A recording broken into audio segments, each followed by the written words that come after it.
एक बार भगवान कृष्ण की बारात जानी थी, भगवान कृष्ण का विवाह हो रहा था, बारात जानी थी। तो सभी देवता आ गए, देवता आ गए तो गणेश जी भी आ गए।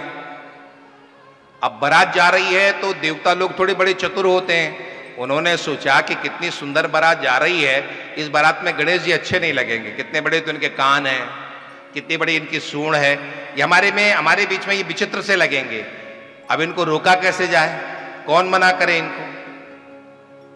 अब किसी को भी मना करने की हिम्मत नहीं हुई, तो सब देवताओं ने योजना बना करके गणेश जी से कहा कि गणेश जी क्या बताएं, भगवान कृष्ण का विवाह है, वो दुल्हा है और वो बारात में जाएंगे, हम सब लोग बारात में जाएंगे, लेकिन सूचना मिली है, गुप्त सूचना मिली है कि जो ही कृष्ण यहां से बारात लेकर के जाएंगे, द्वारिका पर आक्रमण होने वाला है शत्रुओं का, और उस आक्रमण को दो ही लोग बचा सकते हैं, या तो कृष्ण बचा सकते हैं या आप बचा सकते हैं। अब कृष्ण यदि बचाने के लिए लग जाए तो फिर बारात नहीं जा सकती है, तो कृष्ण जी को तो ले जाना बहुत जरूरी है। अब आप बचे और आपको भी नहीं ले जाएंगे तो बारात की शोभा नहीं होगी, क्या करें, हम लोग बड़े असमंजस में हैं।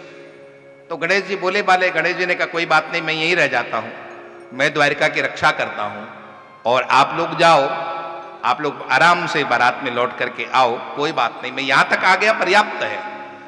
भगवान कृष्ण के विवाह में शामिल होने के लिए मैं कैलाश से यहां तक आ गया हूं, पर्याप्त है, आप लोग जाओ, मैं रक्षा करता हूं, मेरी जिम्मेदारी है, यहां पर इस द्वारिका का बाल भी बांका नहीं होगा। देवता चले गए। देवता जो ही गए, इतने में नारद जी आगे श्रीमन नारायण नारायण नारायण करते हुए। नारद जी ने कहा भगवान आप कैसे रुक गए द्वारिका में, सब लोग तो बारात में गए।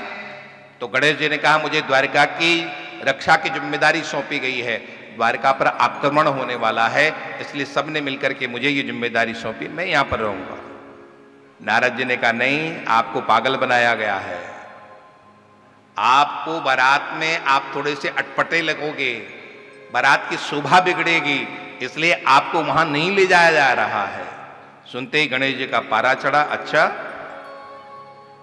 मुझसे इनकी बारात बिगड़ रही है, मुझसे इनकी शोभा बिगड़ रही है, चलो मैं बताता हूं कि बारात कैसे पहुंचती। चूहों का आह्वान किया, करोड़ों चूहा आ गए और चूहों को आदेश दिया कि बारात जिस रास्ते से जाने वाली है वो रास्ता खोद मारो। चूहों ने नीचे नीचे पूरा रास्ता खोद दिया, नीचे से पोला हो गया, खाली हो गया, ऊपर से केवल दिखाई दे रहा कि रास्ता है। जो ही गए, रथ घोड़े पैदल सवार सब एक एक करके धम्म धम्म गिरते चले गए। ज्यों ज्यों वो बाहर निकलने का प्रयास करते हैं, त्यों त्यों और उसमें धंसते चले जाते हैं। बाद में विचार किया गया कि ऐसा क्यों हो रहा है, तो देवताओं को समझ में आया कि हमने गणेश जी का साथ छोड़ा है, गणेश जी को नहीं लिया है, इसलिए ये सब कुछ होने लगा। लौट करके गए, गणेश जी का वंदन किया, गणेश जी को प्रणाम किया, भगवान आप चलें, आपके बिना बारात की शोभा नहीं है, शोभा नहीं बनेगी। गणेश जी ने कहा तुम्हारी बारात की शोभा बने चाहे बिगड़े, अब मैं बिल्कुल नहीं जाने वाला, चले जाओ बारात लेकर, खूब विवाह करके आ जाओ। तुमने मुझे इसलिए यहां पर छोड़ा कि मैं तुम्हारी शोभा में खराब लगता हूं, तुम्हारी शोभा बिगाड़ता हूं, अब मैं नहीं जा रहा हूं, तुम लोग जाओ बारात में। बहुत चरणों में गिरे, बहुत स्तुति की, विनय किया, तब गणेश जी महाराज प्रसन्न हुए और उसके बाद गणेश जी के साथ सभी बारात में गए और तब भगवान श्री द्वारिकाधीश का विवाह संपन्न हो पाया है। तो भगवान गणेश ये विघ्न हरता भी हैं और विघ्न करता भी है। इसलिए आप देखें बाबा तुलसी राम भक्त थे, लेकिन जब उन्होंने राम जी के लिए रामचरितमानस लिखा तो सबसे पहली वंदना उन्होंने गणेश जी की, राम जी की नहीं की, क्योंकि उन्हें पता है राम जी तो प्रसन्न हो ही जाएंगे, मैं राम भक्त हूं, लेकिन पहले गणेश जी को प्रसन्न करना जरूरी है।